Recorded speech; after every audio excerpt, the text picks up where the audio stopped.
And the Auburn and NBA great is with us now on the JohnstonRVCenter.com hotline. It is always good to see you and talk to you, Charles. Hope you're doing well. I'm doing great, man. Hey, I apologize for the time screw up. I thought I was looking at my Eastern time. I screwed up, so I apologize for being late. You are absolutely okay. You never owe us an apology, Charles. You know that. Can I say something before we go forward? I just want Alabama fans to know how much I hate them.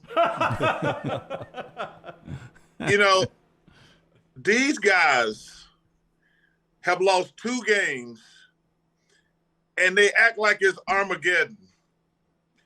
This is why I have a hatred for Alabama. You got Nick Saban, who's the greatest college football coach ever. I got a lot of love and respect for Coach Saban. I think he's the greatest ever by far. No disrespect to anybody else. But the reason I hate Alabama fans, and there are a bunch of them are my friends too, these guys have lost 2 games, and they think it's the end of the world. I got that off my chest. Now let's go. Well, your school unfortunately had to change coaches, and I know that's always disappointing. You want it to work out. I don't know what your relationship was like with Coach Harsin, but where do you feel like Auburn football is right now, having had to change coaches? Were you okay with that? I mean, where do you feel it is right now? I'm a big Allen Green fan, and I like Bryan Harsin. I did not like the way we treated those guys. I thought we put them in position to fail. But like I say, I'm a big Allen Green fan. I'm a big Bryan Harsin fan. He had no chance to be successful after all that crap that went down last summer. His days were numbered, and that's really unfortunate. And I was very disappointed when they fired him. They didn't even mention his name in the release. Now, Auburn's, man, we got to have more class than that. And then I think probably the thing that disappoints me the most, guys, I hate hearing the guys on national shows badmouth our school, calling us dysfunctional, saying Auburn's a bad job. I really hate that more than anything in the world. Man, I love Auburn with all my heart. I'm going to support whoever the next coach is, but to see all these guys on television talking about what a bad job Auburn is because of the alumni, because of the boosters, using words like dysfunction, that really bothers me because, man, I know what Auburn is. It's one of the greatest places in the world. But now, hey, man, we got to make this coaching hire. It's a really big deal because you got, obviously you got Coach Saban, the GOAT. You got what Brian Kelly's doing at LSU. You got Texas and Oklahoma coming into the SEC in a couple of years. If we don't get this coaching hire right, we might become irrelevant. I mean, the guy's doing a hell of a job in Tennessee now, Josh Heupel. So if we don't get this coaching hire correct, we could be irrelevant for the next 10 years. Chuck, why do you think there's that reputation of dysfunction in the Auburn program amongst the mainstream? Yeah, Lance, that's a great question because I obviously I hear all the rumors, but I always tell people, why are the alumni involved in the coaching thing? Because you know what having money makes you? Just rich. It don't make you an offensive coordinator. It don't make you a defensive coordinator. If we're going to hire a coach, you got to let him coach. And like I say, I hear all the rumors and things like that, but I always say, man, that's just stupid. If I'm a coach, I'm going to always do it my way because you know what? I'm going to get fired at some point. I'm not going to listen to anybody on football-related stuff. I talk to coaches all the time, and they say to me, give me one piece of advice. I says, hey, do it your way, even if it's wrong. Because let me tell you something. You're going to get I'm trying to think. Phil Jackson got fired at the end. You're going to get fired at some point. You might as well do it your way. So I hope whoever the next coach is does it his way. Don't worry about what Charles Barkley says. Don't worry about what any alumni says. Don't worry about what any fans say. Do it your way. And that's my advice to all coaches. Lane Kiffin, I guess, would be the clubhouse leader, at least with the fans and the perception out there. Do you have a relationship with Lane Kiffin? Have you ever been in the same room, hung out with Lane? And what would you think of Lane Kiffin as the coach at Auburn? Well, I'm going to support whoever the coach is. I personally want Deion Sanders. because I think, number one, he's going to recruit like hell. I think that it would be first of all, Deion's going to win wherever he goes. If you ever been around Deion Sanders, like I watched that 60 Minutes interview about a month ago, and I said, I've known Deion since college. That's the way he is. He's going to win or be successful at anything he does. He's got that type of personality. I love the fact, if you ever go online and see some of his speeches to his players, a friend of mine in Alabama, Billy, sent me. He always sends me stuff because he loves Deion also. This thing where the first day of practice, he says, "You guys better be on time. I'm gonna surprise you at class, and if you're not sitting in the front of the class, you're gonna run sprints. If I ever catch you walking around campus with your pants down below your ass, we're going right to the track, and you're gonna run." Deion wants to make men men. And that's what I want from a coach. But also, his personality, he's going to recruit. He won't be afraid of Coach Saban, because you got to have some star power to go against Coach Saban. And I think Deion. First of all, I'd be curious if they still do those commercials together if Deion gets the Auburn. They get better commercials at that point. Absolutely, it get much better commercials. But like I say, I got a really nice conversation with the new AD. He sent me a nice text, and we had a conversation, and that meant a lot to me. But like I say, I have nothing to do with the coaching search. But to answer your question, hey, listen, I think Coach Kiffin is a good coach. But I think the thing we need to do at Auburn, man, we need some star power. Because like I say, with Coach Kelly down at LSU, Tennessee's got it turned around. And then with Texas and Oklahoma coming, man, the SEC is only going to get crazier the next 10 to 15 years. So Kiffin is a terrific coach. But like I say, my personal opinion, I would love to see them hire Deion. Charles Barkley with us on the JohnstonRVCenter.com hotline. Have you spoken to Prime recently? I mean, about this? I've talked to Deion every week for the last few months. And so he's a really good friend. He's doing, like I say, he's doing a hell of a job. And like I say, he just has that persona where he's gonna be successful in whatever he does. He just have the it factor, as I call it. But I call and check on him all the time. But like I say, I'm gonna support whoever Auburn's hired. But if the AD, which we just had a very nice conversation, he didn't ask me any, and I don't call and bug him. Because I'm just an ex-player there.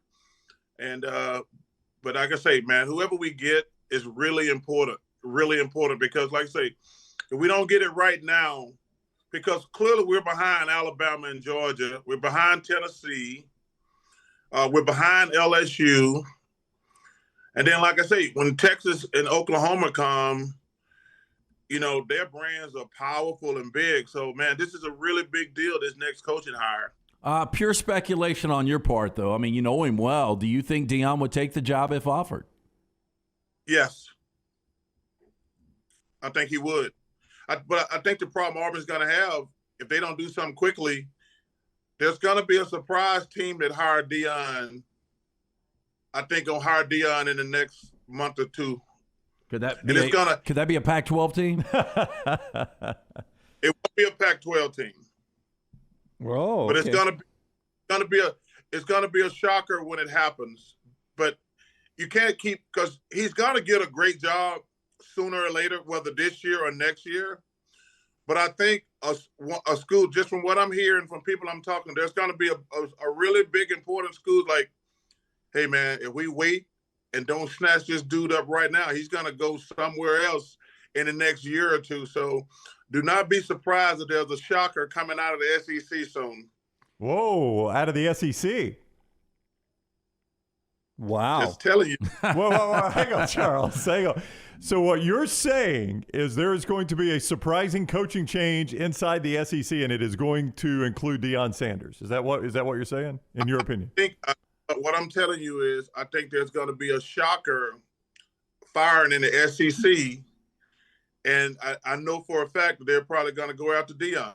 I know that for a fact. Wow. Love it. Can't wait. Yes. Process of elimination. Drinkwitz just got an extension. Yes. Missouri doesn't even interest me. That's true. I mean, Hey, Deion was pretty big at Dallas, right? Hey, and I'm not going to be shocked if A&M fires Jimbo Fisher. Ooh. Wait a minute, no, Charles didn't just freeze. No, did he? he's blinking. I can see him blinking. He's not answering. He's not answering. Lance, I didn't say a word. Okay. I did not say a word. Boy, Deion with that money and that program, that would be dangerous. Oh, my gosh. Charles Barkley is with us here on the next round. And I want you to know, Lance, that scares the hell out of me. Whew. Yeah. You know, just why you're right. Deion's been successful any and everything he's done. Watching him on game day the other day when they were, in town and they had him up on that podium, man. I mean, that guy can motivate anybody. Anybody. Lance, I think, people got enamored with primetime Deion Sanders because he was flashy at Florida State and early in his career. But the thing I always admired about him, I was like, not only is he flashy and he got the Jerry, maybe he had the Jerry curls, he had all the necklace. Yeah. It never affected his play. He was still the best cornerback in the world. Like, yeah, he loves all the flashy stuff back in the day, but that's when you know a guy like Dennis Rodman did crazy stuff, but it never affected his play. And that's what I always admired about Deion. I mean, I forget what Jimmy Johnson said one time. He says 90% of the world is covered in water. The other 10% is covered by Deion Sanders. But I tell you, he is just a great person. He's just a great player. And when you're around him, it's like, wow, he's got that thing. President Obama had that when I was around him. President Clinton had that when I was around him. Michael Jordan has that thing. Like when you're in a room with somebody, you're like, oh, I need to pay attention to that person. I've been around President Clinton like twice. I'm like, oh, yeah, let me stop. Everybody stop talking. Let this man talk. I feel the same way about President Obama. Deion is like that. Tim Cook. When I'm around Tim Cook, I'm like, hey, y'all shut the hell up. Tim is talking because I don't want to miss anything. But he just has. Oh, same thing with Coach Saban. I got some heat at Auburn a couple of times because Coach Saban asked me to speak to his team a couple of times. I'm like, I said, yo, man, I'm just glad he asked me to cut his grass because if Nick Saban called me and said, Charles, would you come over and cut the grass? I said, Coach, I'll be there at 10 o'clock. So I just got, and I'm going to tell you why I got a lot of love and respect for Coach Saban. And I don't talk about this a lot because when he asked me to do stuff, it's always private. He called me late one night and he said, Charles, can you do me a favor? I said, sure, Coach, what you need? He says, I'm a 70-year-old white guy. Can you come talk to my black kids what it's like going on in society and in the world? And man, two people did that to me. Ernie Johnson called me one night. He said, Charles, I said, what up, Ernie? He says, what can I do to help this situation to make the world a better place? Because it was right when all this stuff was happening with George Floyd and, all the rioting and picking and everything. Two guys were always, they're like, hey, I'm a white guy. I'm 70 years old. When Coach Saban asked me that and I spoke to the team, it meant a great deal to me. And when Ernie called me, that meant a great deal to me. And for that reason, I'll always have a lot of love and respect for Coach Saban and Ernie because, I've been kind of hard on Kyrie Irving and Kanye West the last few weeks because, number one, they both said some really, really stupid stuff. But what I did was on our podcast last week, I brought in a rabbi. And I said, because it's not up to me to say what's offensive to another ethnic group. It's up to the offended group. And when we had I called Ernie. I said, let's get a rabbi on the podcast. He said, that's a great idea. Because, I used the analogy about last year I called Nota Begay, who's a Indian guy. And I said, Nota, explain the Redskins, the Indians things, because I've heard from other people. Some people say it's not offensive. Some people say it's offensive. And he said, Charles, I really appreciate you calling me and asking me. And I said, yeah, I want to know, because I'm not going to lie to you.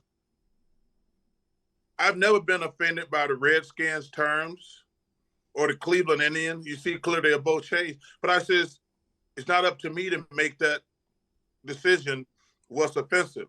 So I always appreciate people reaching out, because you want to learn, man. You don't want to go through life being a dumbass. That's true. That is true. Charles Barkley's with us here on the next round. Last weekend, I thought was such a wonderful postcard for Auburn. 2 3-6 football teams, and everyone shows up to support Carnell Williams and the players that were going through this. And you have a jam-packed stadium at night, and everyone's texting me during the day at how wonderful the atmosphere was on campus. As you watched that scene that weekend, over the weekend, what did you think of your Auburn family that had gathered there to support one of their own in Carnell Williams? A lot of former players back and everything. Well, Jim, that was Auburn that I know and love. So I'll tell you something else. So me and Ernie do a podcast. We had Carnell on this week. Man, he was amazing. He said something that was so profound on the podcast. And because Ernie asked the question, he says, like, when you got the job and blah, blah, blah, blah, blah, and you go talk to the players, he says, I'm not going to lie, I was scared shitless. And I never heard a coach, he said, no, he said, man, I'm going to be honest with you. He said, my players had to calm me down. He said, guys, I have no idea what I'm doing. He said, coach, he said, the players said, hey, coach, relax. Because he says, I normally I'm responsible for 7 players, but now I'm responsible for 100. He said, I wasn't going to walk in there like I knew what I was doing. I said, I just, all I was wanting to do was bring the Auburn spirit. He said, but I was scared to death. He said, my players calmed me down. And, man, he was so awesome on our podcast yesterday, a couple of days ago, excuse me. And, man, but to answer your question, man, I know what Auburn is. It's the greatest place that I've been. I've been to 2 games this year. Every time, and it's been depressing going there because there's no energy, there's no juice. We lost both games. I went to Penn State and I went to Arkansas, and it was just, this ain't the Auburn that I know. That Saturday night was the Auburn that I know. Like, everybody looks forward to going to Auburn football games. And like I say, I feel bad the way they treated Coach Harsin. He had no chance to be successful after last year. When all that stuff happened last year, it was already over. Like I say, I was disappointed the way they treated him overall. But I wish him nothing but the best. I have a good relationship with him. But I don't want all these fools on TV talking about Auburn in a bad way. And unfortunately, that's what's happening right now, and I hate it. I'm sorry I didn't talk more during this interview. I've just been reflecting on our 30 years of friendship and how many times you did not stop the conversation at the table when I was talking. So I am less than Obama and Clinton in those times. Yes, you you are. never quite. Well, I tell you what, hey, if Maggie wants to talk, hey, shut up, Maggie's talking. Charles, as always, thank you very much for the time. We greatly appreciate it. It's fun catching up with you. Hey, man, you guys keep up the great work. Anytime you guys need me on, Lance, I'll see you this weekend. Uh-oh. Are we all getting together? Are you going to be in town? Yeah. I'll be in New Orleans. Are you serious? Yeah. I know. We keep missing each other. Yeah. We'll make it happen. See, y'all know who my favorite band is. I'm going. The Eagles are playing in Birmingham Monday night, right? Yeah, I'll be here Monday. Yeah, the Eagles are here. The Eagles. Yeah, I always go. I've been traveling with the Eagles for like 30 years. So, and I know they're in Birmingham Monday night, so I'm going to the concert. So hit me when you get back. I will. This weekend. We're going to be with our friends at Bud Light at Top Golf on Monday at 5 o'clock, so you could come tailgate there or pregame and then go over to the concert. You know what? Hit me up on Monday. I'm going to definitely do that with you. We'll do it. Okay, we'll do it. Thank you, buddy. Thank you, Charles. All right, thanks for having me. Be safe. All right, buddy, take care. That is our friend Charles Barkley with us on the JohnstonRVCenter.com hotline. Go ahead and tell us about our friends at Johnston RV, right. and we'll jump into some of the stuff Charles was talking about. Dropping bombs is what Charles was doing, man. Johnston RV Center, I-65, exit 304 in Coleman, 334 in Decatur. Always online, JohnstonRVCenter.com. They are cleaning out the 22s to make room for the 23s. That means they have slashed prices on things like the luxurious Sahara and Cardinal, as well as many others, up to $36,000 off on remaining model closeouts. You can see more at Johnston RV Center, JohnstonRVCenter.com, or I-65, exit 304 in Coleman and 334 in Decatur.